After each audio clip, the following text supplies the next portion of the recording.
In today's episode of the Pathway Presents podcast, I got a very interesting guest here with me today. I'm with Don Halliwell, and he's hailing over from the folks over at TrustLayer. Basically, topic that we're talking here about is automated insurance verification, and this is what TrustLayer is there for, to help you verify that your business partners have the right coverage, basically. Now, let's really jump right into it and hear from Don himself. So, Don, welcome to the show. Hi, thanks for having me. Of course. So maybe let people know like a high-level 360 overview. What is TrustLayer all about in your own words? Yeah, TrustLayer, we are a collaborative risk management platform. And yes, we do insurance verification, but essentially we take the friction of two companies doing business together, a business and a supplier relationship, a business and a subcontractor relationship. We make it easier for them to exchange documents and track down all those pieces of paper that are necessary to work together. So that's what we do in a nutshell. Very cool. Now, what types of businesses, you mentioned already a couple of examples there, but what types of businesses would you be working the most with? What's the sort of the ideal use case? Yeah, we have a wide range, because if you think about it, virtually every business has to work with other businesses and collect documents.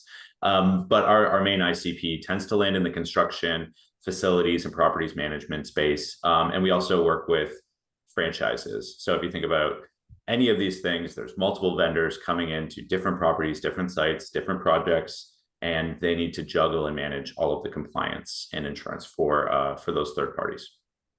Very good. Now, what would you say within those organizations? Who's typically the individual that raises their hand and says, we need something like TrustLayer? Like, who is having that foresight? Is it from an operational angle? Is it from the legal angle even? Who's bringing it in? Yeah, the operations and administration team tends to benefit significantly from our product. The way that the process tends to go at, I would say 99% of companies today, is you're emailing vendors, you're waiting, you're trying to pick up the phone, and then you're collecting documents, and they're all going into a desktop folder somewhere, or a server somewhere, or sometimes you print it out and fax it and it goes in a filing cabinet. So we can make the administrative process that much easier. But who really comes, the administrative folks aren't necessarily shopping for software. So who we find comes to us is the insurance broker, the financial team, someone who, or sometimes the founder or president of the company, someone who's had an issue where compliance has gone wrong, or a certificate of insurance wasn't tracked properly or wasn't up to date, and something's gone wrong, and they felt this pain of the complications of insurance. So that business user tends to come to us more, even if they're not necessarily the day-to-day user of our platform. Very good. Now, how would you say, do these guys learn about you at the first place? Like, how would you describe sort of that buyer's journey that they're moving through? Which channels are you guys leveraging? We leverage largely today, and we're looking to expand this, but we largely leverage our insurance broker channel, because they touch compliance in a number of different ways for their clients. So if we go to one broker and they specialize in construction, we then get their entire book of construction business as potential clients, because they have a good experience with us, the broker does. They can then recommend us to clients who have perhaps problematic claims history. They're looking for optimizations on their risk management program. That's been our really successful channel, and we strategically started the company around that. Now that we've got really good momentum behind the company, and that channel is producing leads and business for us every day, we're looking to go more into a direct model. So we know we've got let's call it thousands of construction companies on the platform of all sizes. How do we skip the broker? Not skip the broker, because brokers are very important to us, but how do we go directly to these businesses and tell them about how they could use TrustLayer, even if their broker doesn't happen to recommend it? Gotcha. Or proactively do so. So that's one way. And then the other way that we're spinning up is product-led growth. If you think about how compliance works, one construction company is collecting a document from a subcontractor who's another construction company. And they're not just doing that with one, they're doing that with 5, they're doing that with 10. So that product-led growth and virality is something that we're activating as well. Gotcha. That makes a lot of sense. Now, could you give me an insight then? Because you mentioned channel partners, and we got marketers listening in for. Actually, we get the questions quite a bit, sort of on on discussions on the podcast. Like, channel partners can sometimes be very abstract for a lot of marketers. Like, what does it mean in your case, and what learnings or recommendations would you have from that channel? Yeah, and I don't think we've nailed it. I think there's a lot of business there, and we have spent a lot of time recently thinking about how we can optimize it. Like in our channel, there's which I'm just going to call the commercial broker market. They are willing to bring us business, but there's only probably 1 to 2% of those commercial insurance brokers that are particularly passionate about what TrustLayer does, which is that risk transfer process, collecting certs. And they've either built a book of business around that specialty, construction or things like that. But that leaves 98% who are not passionate enough to bring us into the mix when they're just trying to sell insurance. So our channel program is going to center around making it super easy for that 2% that already gets the value prop, nods along, and has no problem bringing us into their clients, and then expand those wins and those stories out to the bulk of brokers who either just care about the transactional insurance sale. Let's be honest, they're there to sell insurance and not software. But those wins can help them understand how they add value to their clients. So we become a differentiator in that sense. And I hope that was fine. I know that doesn't describe channel marketing because I know it's nebulous, but that's how we approach it with our particular channel. Super interesting. Now, what role do you see for the website? Like generating, leads for guys. We mentioned, that is sort of a product-led growth angle there as well, which is obviously running via the product. But what role do you see for the website? Our website, as with like most companies, is our most valuable asset. And I would say we're a relatively new company. We've been around for less than 5 years. And with everything else that we've been trying to stand up, the broker motion, the direct motion, the website's been that one thing where we know it's valuable, but we haven't invested a ton of time into redoing it. It's kind of sat stagnant for, that 18 months since we raised our last round.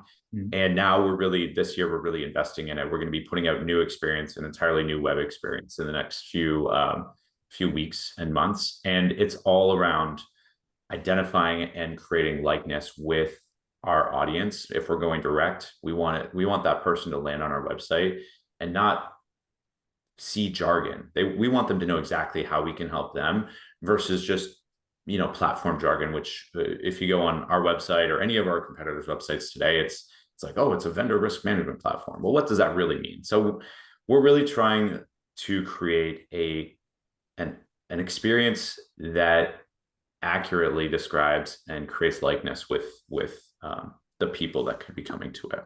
That makes sense. I mean, it ties into my next question. What have you learned over the years as a marketer when it comes to driving those conversions? Like you mentioned, moving away from jargon is obviously one clear thing. Anything else, any approaches, tools, methods that you've picked up over the years that are important? It's been different everywhere I've gone. And that's the thing. I'd say there's starting recipes that you can use, and you're going to find moderate, like average success. But one of the things that TrustLayer wants to provide for ourselves and for our clients is, outsized outcomes. If you really want to overachieve and create outsized outcomes for everybody, you can't think of it in this generic way. So for me, and going from the last place I was at was a 30,000 person company. And now I'm at, call it a 30 to 50 person company. It's humbling because the things that work there don't necessarily work here. So it really does take diving in, being curious, and then coming up with solutions for how you can create a really good web experience for your buyer. And that's the one thing, if I leave you with a snippet on the website, it's the buyer. You're not writing it for yourself. You're not writing it for, your investors. I mean, there's a part of the website that's for that audience, but you're writing it for the person who's going to come and buy your software. So you have to make sure that they understand exactly what you're saying and they see themselves in the value propositions that you're surfacing to them. Yeah, makes a lot of sense. Very important, very subtle, but very important. I want to switch gears a little bit and talk with you about your journey as a marketer, right? There's so much content out there for marketers to consume, blog posts, podcasts, books. Where do you personally find high quality information for yourself? Yeah, for me, I'm a member of a number of communities on the marketing side. Shout outs to like the Exit 5 one, the Dave Gerhardt marketing community. That's been one where I can go and ask questions like behind the scenes, get tips, get advice. How have you done it? We're looking at this new piece of software. Has anyone seen it live up to its value prop or the expectations that it sets in the marketing, in its advertising and marketing? So that's one thing. For me, it's all about that like closed door, maybe not closed door, but like that community of peers. It's been really helpful.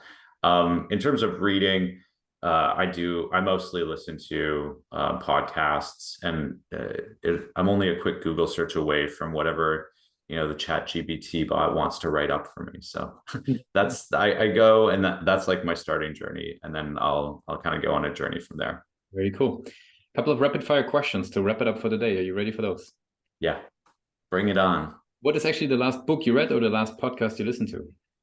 Last book I read, I'm actually in the middle of reading it. Let's see.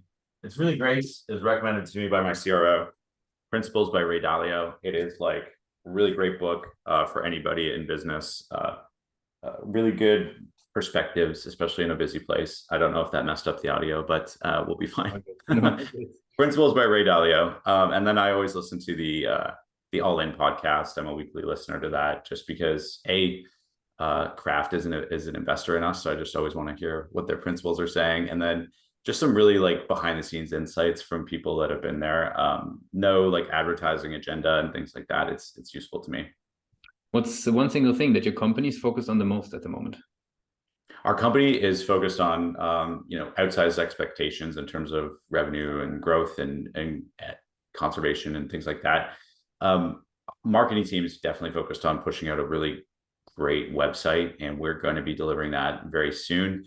But there's a ton of different projects. Our product team is focused on new things every day. Standing up that product-led growth piece is going to be critical. They're releasing some things that are critical to that. So a lot of things. If there would be no boundaries in tech and you have a magic wand as a marketer, what's the one thing you would fix for your role as a marketer?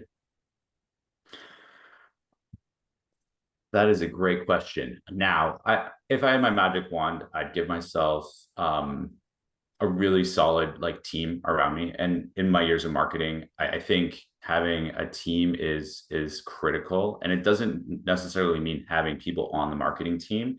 It means like your peers across the company all consider themselves as marketers. That's the dream. So I was talking yesterday about an empowered attitude, and we've created a design system and language and given everybody the opportunity at the company to be a marketer. So if you're an engineer and you're programming a 404 page, you don't need to just make that a boring one. You can make it a delightful, experience for that end user. So that's it. Like just a team of folks that all feel like they're marketers. Very cool. Now, for the last question, if we do a little bit of time travel and we go back to the years of University of Guelph, right? So what would be the one advice you would give yourself for your journey as a marketer? Yeah, I heed this one. It's because I was on a very different path. I was going a very specialized journey into public relations when I was in school, and that did serve me well. But it's be open to leaving that specialization, be open to learning new skills and growth, because even today, as I said, like going from a 30,000 person company to a 30-person company, it's humbling because you think you know a lot until you're actually like in a totally different realm. So always be open to learning when you leave university or when you leave whatever program, whether it's a traditional program or a non-traditional. Whenever you leave that, that's not the end of your journey for educating yourself. So that's my advice. Awesome. And I really appreciate you took the time with us today to be a guest on Pathway Presents. I want to give you the very last word. If somebody would be forgetting all that we discussed about TrustLayer, what's the one single thing people should remember? People should remember that insurance is complicated, risk is complicated, and it doesn't have to be painful to exchange documents. It's and to verify that your partners have the right coverage so that the risk isn't on you. Thanks a lot for being a guest on Pathway Presents.